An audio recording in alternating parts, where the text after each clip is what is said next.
This is the jabber. Smell the fixer. Feel the red glow of the safety light. I was chatting with a guy who owns a printing business the other night. Turns out we both used to live in the darkroom. We started talking about the days of photojournalism, when you rolled your own film and held the exposure in your hands. Today, we're auditing the darkroom ledger.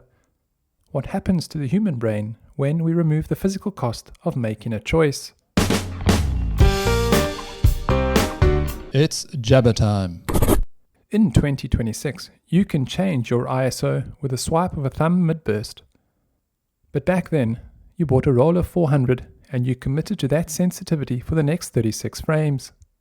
You had to read the sky. You had to predict the environment.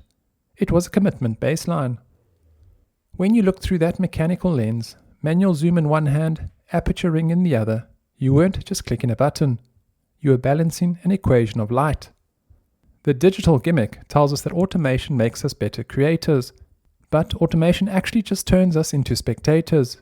When the camera does all the thinking, you stop seeing the light. You just see the feed. There is no digital equivalent to watching a print come to life in the developer tray. It's pure alchemy.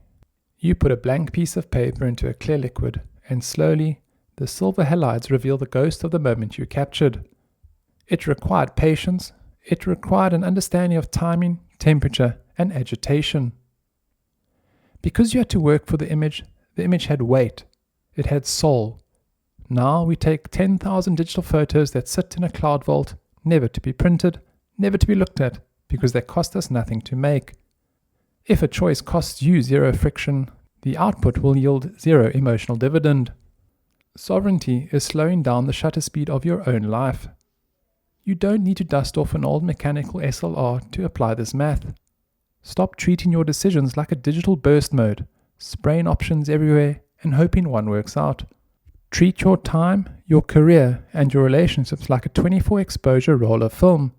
Adjust the settings manually, look through the lens with intention, make the click count, and give the results time to develop in the dark before you judge them. Where are you spraying and praying in your life right now because you're afraid of the cost of commitment? Load the film. Own the frame. The red light is off, the print is hanging up to dry. Love yourself, keep jabbering. The Jabber, the journal of a middle-aged family man.